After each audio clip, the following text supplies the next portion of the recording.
Assalamualaikum warahmatullahi wabarakatuh. Alhamdulillah, alhamdulillahirabbil alamin. Senantiasa kita panjatkan puja dan puji syukur kita kehadirat Allah Subhanahu wa taala. Pada hari ini kita masih diberikan kesempatan untuk bisa tolabul ilmi. Hari ini kita akan membahas materi tentang transformator. Teman-teman mungkin sudah banyak sekali yang melihat ataupun memahami tentang transformator. Namun masih banyak juga teman-teman yang baru saja kuliah ya, ini belum paham apakah itu transformator. Baik, hari ini kita akan jelaskan apa itu transformator. Transformator itu sebenarnya berasal dari kata transform ya, itu jadi merubah ya, merubah. Kemudian dari situ orang sering menyebut dengan nama transformator, perubah ya, perubah. Perubah yang dirubah apa? Ya, adalah yang dirubah energi listrik. Ya, energi listrik. Ya. Pada umumnya orang memahami atau mendefinisikan sebuah transformator itu adalah sebuah alat listrik yang dapat memindahkan atau mengubah energi listrik dari atau lebih dari rangkaian listrik ke rangkaian listrik yang lain dengan frekuensi yang sama. Nah, dengan melalui salah satu sambungan atau gandengan magnet. Nah, sambungan magnet itu sendiri berdasarkan prinsip induksi elektromagnetik. Nah, ini sebenarnya kalau di Indonesia kebanyakan orang tidak menyebutnya dengan transformator, tapi langsung menyebutnya dengan trafo. Ya, trafo. Nah, trafo sendiri itu bekerja pada tegangan AC. Ya, trafo bekerja pada tegangan AC. Trafo tidak akan bisa bekerja pada tegangan DC. Kenapa? Salah satunya adalah trafo itu harus menghasilkan yang namanya flux. Ya, flux. Flux itu adalah garis gaya listrik. Nah, sedangkan kalau lilitan diberikan tegangan positif dan negatif atau tegangan DC, itu tidak akan menghasilkan flux tapi akan menghasilkan magnet. Nah, jadi harus dibedakan. Teman-teman jangan sampai dalam merangkai sebuah peralatan elektronika, peralatan listrik, memberikan tegangan DC pada sebuah trafo. Nanti trafonya tidak akan jadi bisa memindahkan atau mengubah level tegangan listrik menjadi level tegangan listrik tertentu, tapi akan menjadi sebuah magnet. Nah, oke, teman-teman bisa lihat di gambar ini ya, ada sebuah lilitan ya, sebuah lilitan. Nah, yang di sini ada magnet ya, magnet ya. Ini tanpa tegangan listrik ya, tanpa tegangan listrik yang diberikan pada lilitan ini. Hanya saja lilitan langsung dimasuki sebuah magnet ya. Posisi magnet itu adalah keluar dan masuk dari sebuah lilitan. Kalau magnet ya, batang magnet tadi itu masuk ke dalam sebuah lilitan, di sini akan menghasilkan yang namanya arus listrik. Ya, akan ada arusnya, ada tegangannya. Namun kalau dia keluar ya, keluar atau dikeluarkan tidak ke dalam lilitan ini, batang magnetnya dikeluarkan dari lilitan, itu intensitas dari arus listriknya akan berkurang ya. Ini akan jadi permasalahan. Nah, dari proses-proses cara ini adalah yang dinamakan dengan arus induksi ya, arus induksi. Oke, sekarang kita lihat teman-teman simbol dari sebuah trafo. Nah, ternyata trafo itu punya dua simbol ya. Ada trafo satu pas, ada trafo tiga pas ya. Simbol trafo seperti ini ya. Ini adalah simbol dari trafo ya. Ada lilitan, di tengahnya ada pinnya ya yang lebih panjang. Nah, ini yang kalau dilihat adalah bagian primer, yang di sini adalah bagian sekunder. Kalau dalam sistem tenaga, trafo digambarkan, disimbolkan dari dua buah lingkaran ya yang saling bergandengan ya, lingkaran yang saling bergandengan. Nah, seperti ini. Ini adalah simbol trafo satu fase ya, satu pas ya kalau bilang. Kemudian kalau menggunakan trafo 3 pas, simbolnya seperti apa? Nah, teman-teman bisa lihat dalam trafo 3 pas itu ternyata ada 2 konfigurasi ya, konfigurasinya, yaitu konfigurasi star dengan konfigurasi delta. Star itu seperti apa? Star itu seperti bintang ya, seperti ini ya, atau biasa disebut dengan Y ya, atau Y lah kalau bahasa Indonesianya Y ya. Sedangkan kalau delta itu adalah D ya, jadi disimbolkan dengan huruf D. Nah, kenapa kok bentuknya seperti ini? Nah, salah satunya di sini adalah nanti digunakan untuk fase R, fase S, fase T. Yang di tengah ini adalah fase netral. Ya, jadi fase netral itu berada di tengah-tengah ini, ya, tengah-tengah ujung dari 3 buah lilitan. Nah, sedangkan delta dibuat seperti mode segitiga. Nah, seperti ini. Nah, kalau disimbolkan dalam sistem tenaga listrik, nah, teman-teman bisa dilihat di sebelah kanan, ya. Di sini ada 2 buah lingkaran yang saling bergandengan. Kemudian di sini ada 4 buah lidi kalau yang di sini ya, seperti 4 buah lidi atau 4 garis yang melintang ya, 4 buah garis yang melintang. 3 garis tanpa titik, yang 1 garis dengan titik. Nah, yang 3 titik ini adalah 3 fase. Yang 1 titik itu adalah netralnya. Kemudian yang di outputnya ada 3 buah fase juga. Artinya di sini adalah transformator 3 fase dengan inputan 3 fase dan outputan 3 fase. Simbolnya di sini adalah gandengannya, YD itu gandengannya atau konfigurasinya, konfigurasi star dengan konfigurasi delta. Jadi konfigurasi star di lilitan primer, konfigurasi delta di lilitan sekundernya. Oke. Sekarang secara umum saja teman-teman ya, secara umum saja transformator dalam sistem tenaga digunakan di mana? Nah, saya akan sedikit jelaskan pada teman-teman ya. Dalam sebuah teknik tenaga listrik ya, teknik tenaga listrik. Teknik tenaga listrik itu meliputi dari pembangkit, kemudian sistem distribusi dan transmisi, kemudian ke sistem beban atau demand load ya, demand load. Nah, itu adalah sebuah sistem di teknik tenaga listrik ya. Teknik tenaga listrik 3 komponen itu yang akan selalu dipelajari ya, akan selalu dipelajari oleh siapa saja yang ingin bergelut dalam sistem tenaga listrik. Oke, yang pertama kita lihat di sini ada pembangkit. Ya, pembangkit ini adalah menghasilkan energi listrik dari energi gerak atau energi-energi yang lain seperti energi panas.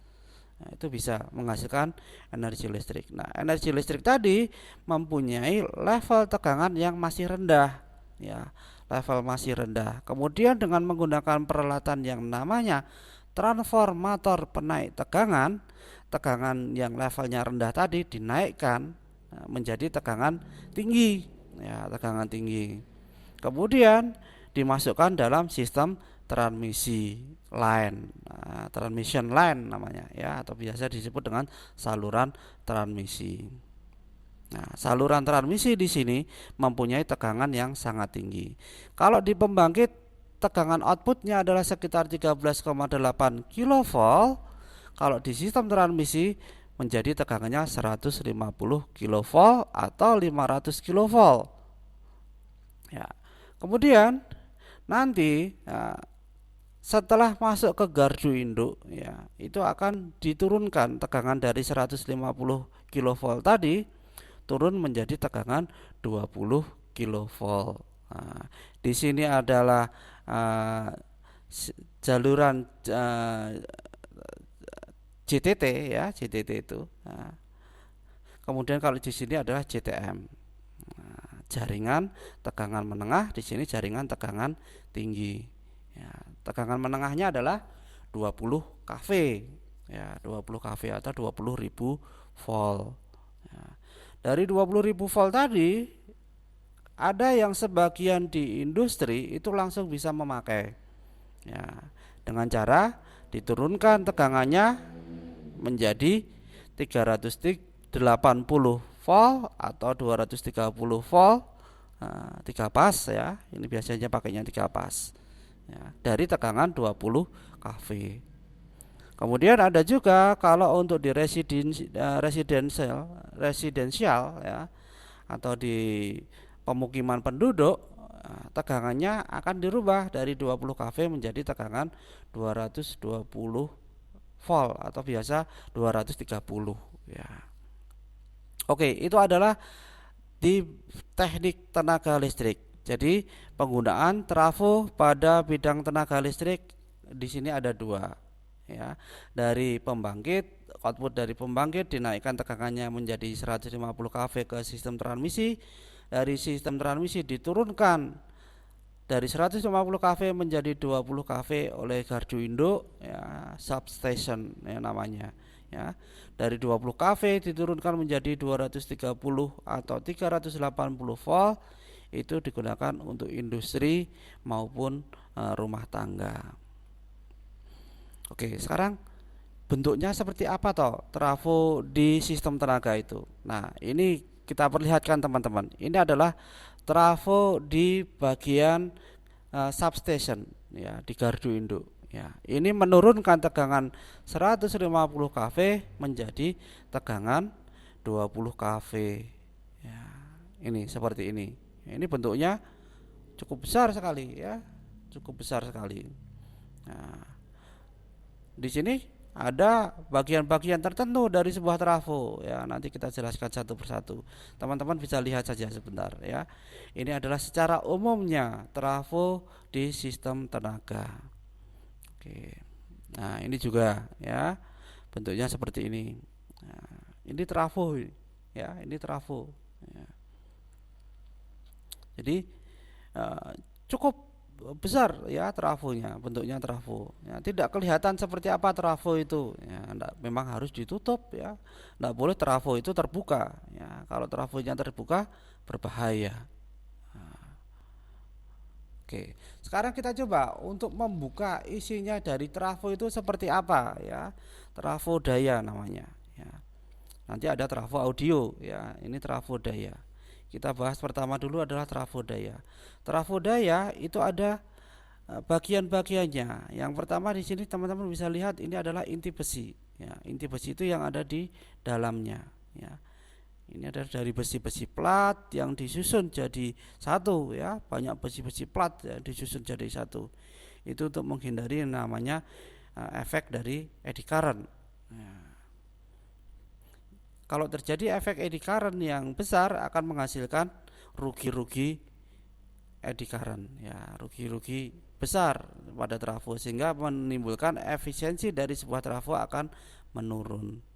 Kemudian kita lihat juga teman-teman, di sini ada yang namanya kumparan ya, kumparan. Kumparan itu apa? Kumparan itu adalah lilitan ya.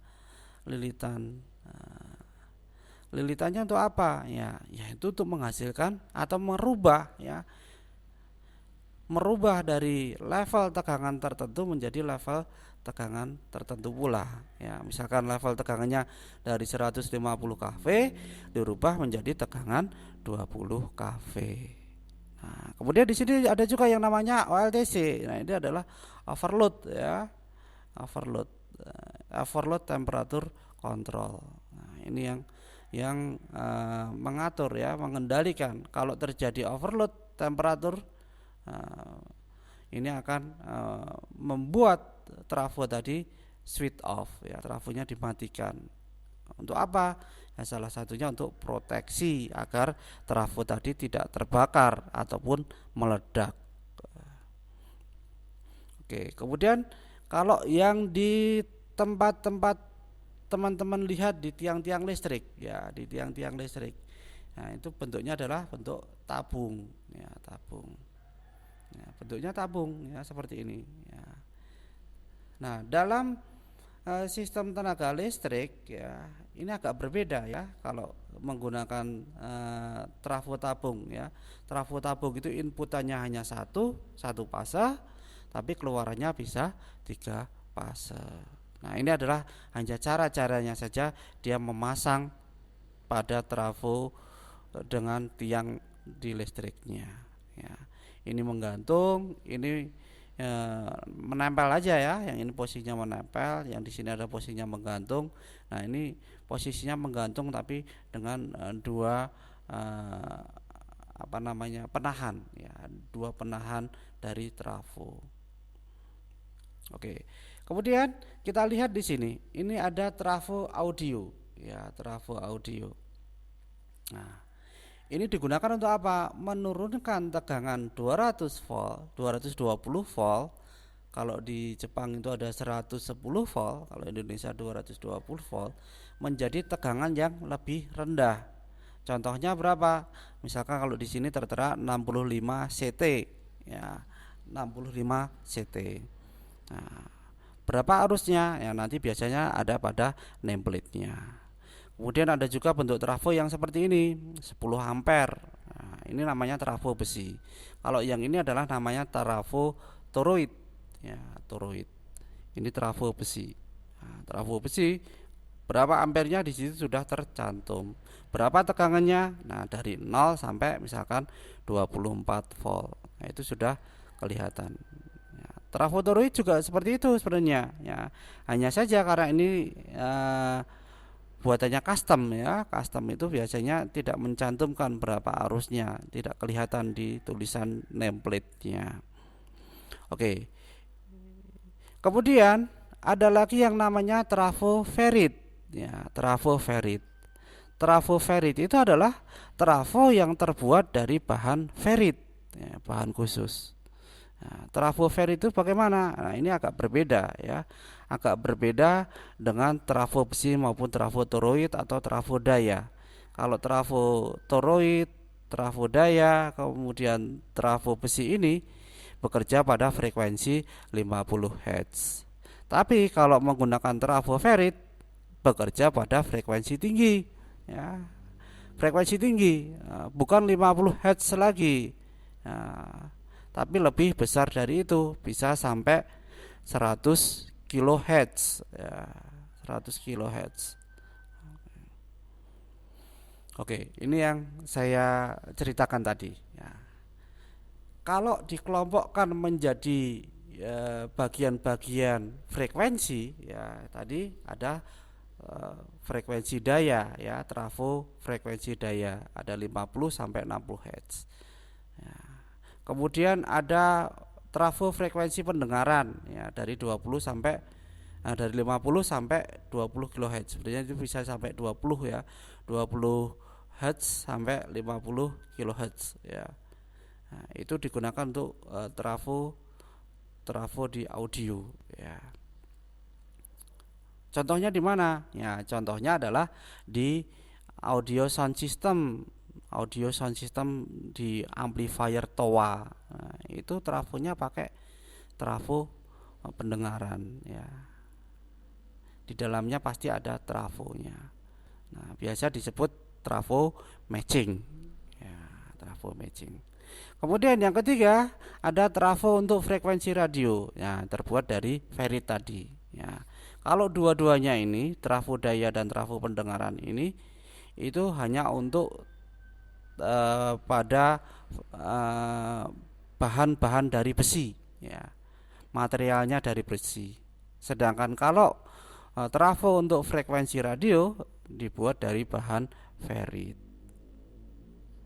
Oke, itu yang pertama. Yang kedua, pemakaian di bidang tenaga listrik. Nah, ini yang sebenarnya sudah saya ceritakan tadi, ya. Pemakaian di bidang tenaga listrik. Nah, yang pertama ada trafo daya, ya trafo daya tadi ya. Kemudian yang kedua ada trafo distribusi, ya transformator distribusi.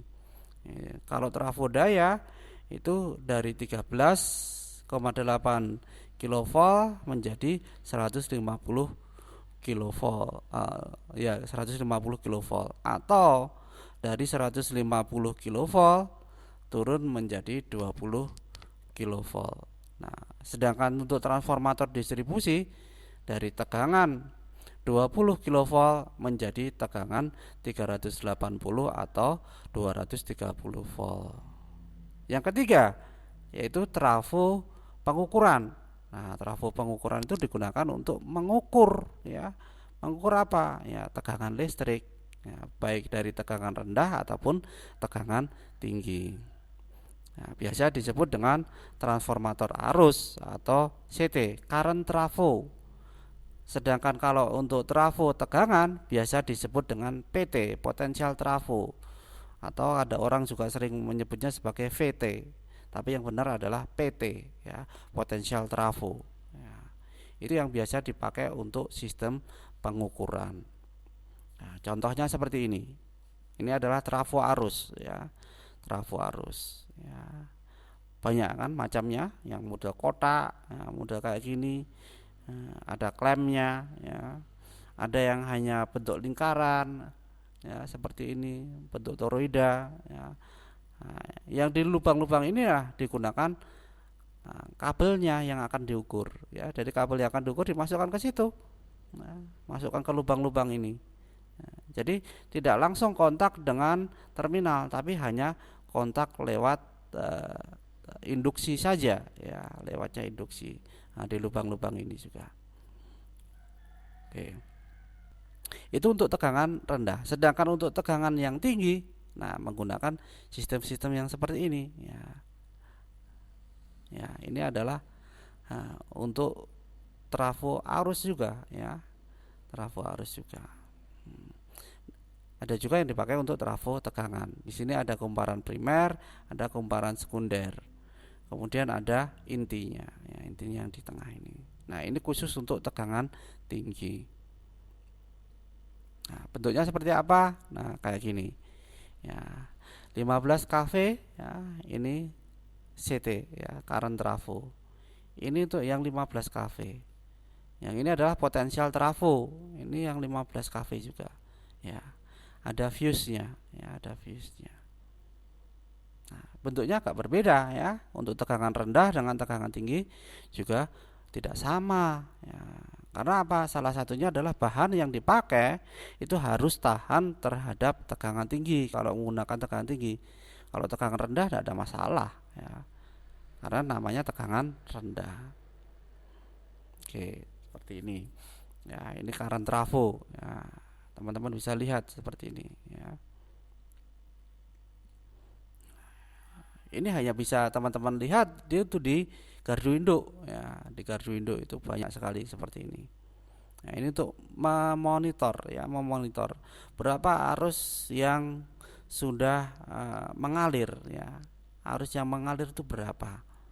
Nah, itu menggunakan current trafo. Oke. Kita lanjutkan, ya. Kita lanjutkan. Itu yang tadi sudah saya jelaskan adalah gambaran dari macam-macam trafo. Sekarang kita akan membahas tentang bagian dari trafo-trafo itu sendiri, ya.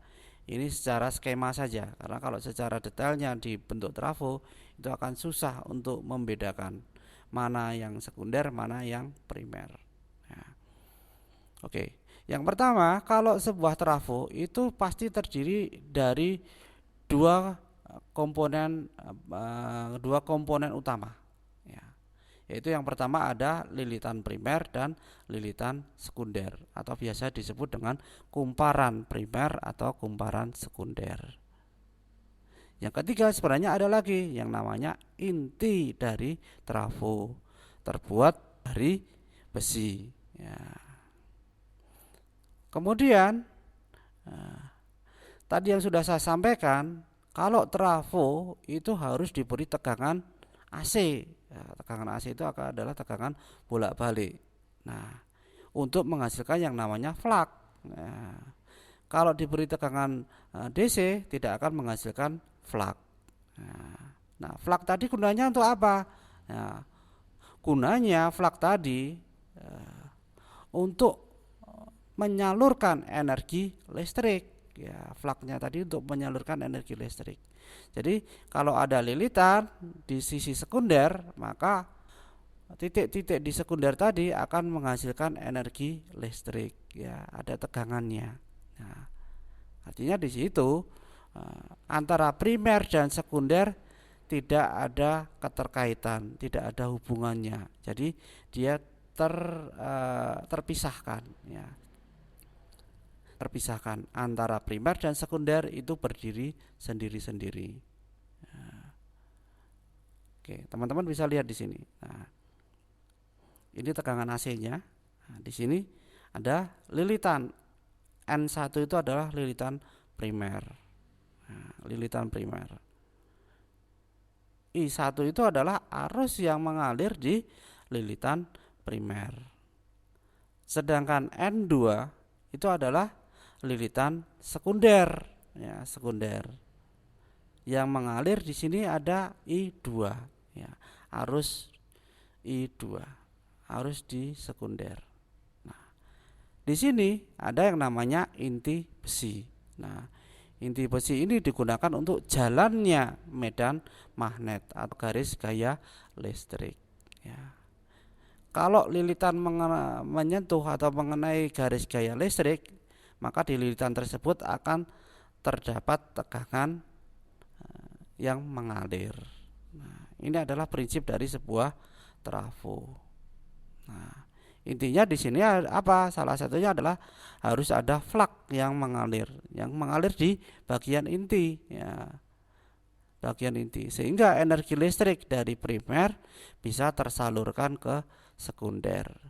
Besarnya seberapa? Tergantung dari banyaknya lilitan di sekunder. Ya. Nanti akan berbanding dengan arus yang mengalir, ya, arus yang mengalir. Nah, yang perlu teman-teman ketahui bahwa trafo yang ideal, ya, trafo ideal, saya katakan trafo ideal. Trafo ideal itu adalah daya input itu sama dengan daya output, ya. Daya output tidak akan melebihi daya input. Itu trafo ideal. Ya. Kenapa? Karena sering kita dengar juga teman-teman itu ada yang mengatakan outputnya dari sebuah trafo itu lebih besar dayanya dibandingkan dengan inputnya. Nah, itu ternyata adalah salah, ya, salah. Karena trafo itu tidak memberikan kenaikan daya energi listrik, tidak, hanya menyalurkan saja. Ya, karena hanya menyalurkan, maka daya antara input dan output, kalau trafo itu adalah ideal, maka dayanya adalah sama. Namun kenyataan di lapangan, teman-teman akan ketahui bahwa trafo yang ideal itu jarang sekali ada. Adanya trafo berbeban atau trafo tidak ideal. Karena trafo tidak ideal, maka daya input itu akan lebih besar daripada daya output. Ya, daya input lebih besar daripada daya output. Nah, dari situ akan diketahui teman-teman efisiensi dari sebuah trafo itu seberapa. Caranya bagaimana? Salah satunya adalah dengan membandingkan daya output dibandingkan dengan daya input dikalikan 100%. Itu adalah daya efisiensi sebuah trafo. Nah, maksimal efisiensi dari sebuah trafo itu adalah 100%, dan kenyataannya tidak bakalan terjadi yang namanya trafo itu efisiensinya 100%. Dapat 90% itu sudah bagus, ya. 90% itu sudah bagus. Oke, teman-teman, saya rasa cukup itu dulu pertemuan kita pada saat ini, ya. Kita baru membahas tentang transformator. Insya Allah di lain kesempatan kita akan lanjutkan pembahasan transformator kita ke bagian-bagian yang lebih detail lagi terkait dengan trafo ideal maupun trafo tidak ideal atau trafo berbeban. Terima kasih atas perhatian dari teman-teman semua. Kita akhiri dengan bacaan hamdalah. Alhamdulillahirabbil alamin. Assalamualaikum warahmatullahi wabarakatuh.